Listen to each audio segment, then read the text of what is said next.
Hello everyone, hope you are fine. Let us begin today's session. Today we will do question number 8 of exercise 7.1 in right triangle ABC. This is right triangle ABC. Right angled at C, which means C is right angled.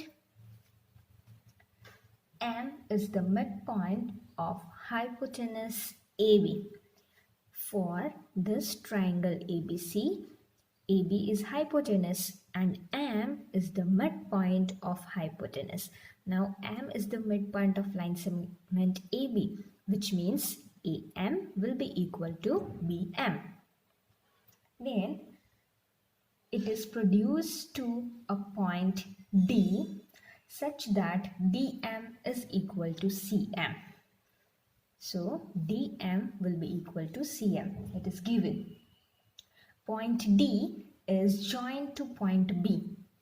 D and B are joined. Now we have to prove 4 things. Firstly, we have to prove triangle AMC is congruent to triangle BMD. These two triangles are congruent, that we have to prove. Again, you need to remember whichever triangles you need to prove congruent, that two triangles you will write first. So here we have written triangle AMC and triangle BMD. What are the things given? It is given that M is the midpoint of AB, which means AM is equal to BM. So we will write that first. Now refer to figure. Which type of angles are this? Angle AMC and angle BMD. We can see they are vertically opposite angles, and we have learned that vertically opposite angles are equal. So we'll write angle AMC is equal to angle BMD because they are vertically opposite angles. Now in the question it is given DM is equal to CM. So we'll write that DM is equal to CM given. Now refer to figure. Take this triangle AMC. We have written AM, that is a side. Then we have written angle AMC, that is angle, and we have written side CM, which means side angle side. For this triangle also side angle side. So using SAS criteria, triangle AMC is congruent to triangle BMD. First is proved. Now in second we have to prove that angle BBC is a right angle. This B angle is a right angle that we have to prove. So we will write, we have proved that since triangle AMC is congruent to triangle BMD, we know what to write now. Corresponding parts of congruent triangles are equal. So we can write angle MAC equal to angle MBD, right? For these two triangles we can write MBD is equal to MAC. Now if you look properly for these two angles, then you will be able to see that they are alternate angles. Which angle? Angle MAC and angle MBD. These two are alternate angles, and we know that when two angles are a pair of alternate angles, then the sides will be parallel. So which sides will be parallel? AC and DB will be parallel. So we'll write, but they form a pair of alternate angles, therefore AC parallel to DB. Again, refer to figure. Let us consider BC as transversal. Then, these two angles, B and C, will be which angles? If you consider BC as transversal, you can see this B and C will be angles formed on the same side of transversal. BC is a transversal. So this B and C will be interior angles formed on the same side of transversal BC, right? So we have learned in chapter number 6 that the angles which are interior angles formed on the same side of transversals will be supplementary, which means their addition is 180 degree. So here also this two angle B and angle C will have sum of 180 degree. So we will write angle DBC plus angle BCA will be equal to 180 degree. So we'll write BC is a transversal which intersect parallel lines AC and DB. Therefore, angle BCA plus angle DBC is equal to 180 degree because interior angles on the same side of transversal, these two angles, and they are supplementary. Now, in the question it is given that angle BCA is 90 degree. In the question it is given C is a right angle. This means this is 90 degree. So, we'll write angle BCA is equal to 90 degree. Why? It is given. Now,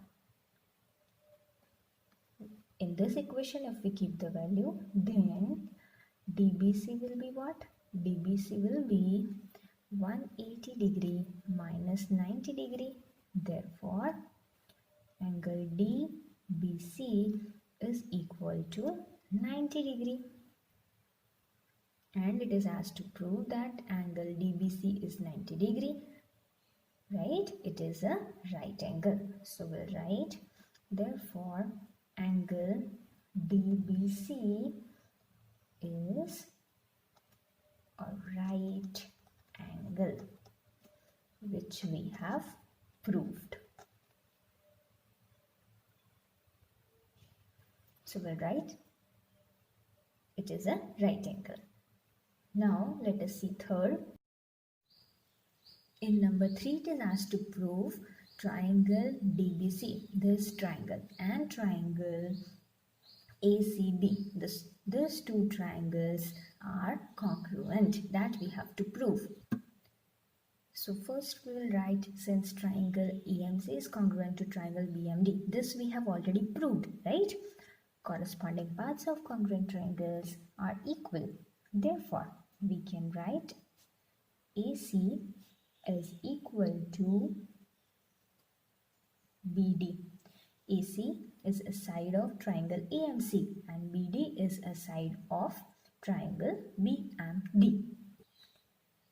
Now we have to prove congruency between these two triangles.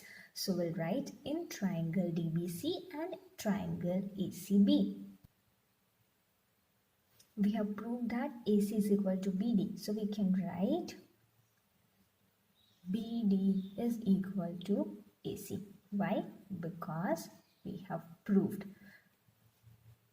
Now AC is equal to BD we have proved. Why did I write here BD first? Because here first we have written triangle DBC. Okay, so a part of this is BD. So BD I will write first. Now refer to figure.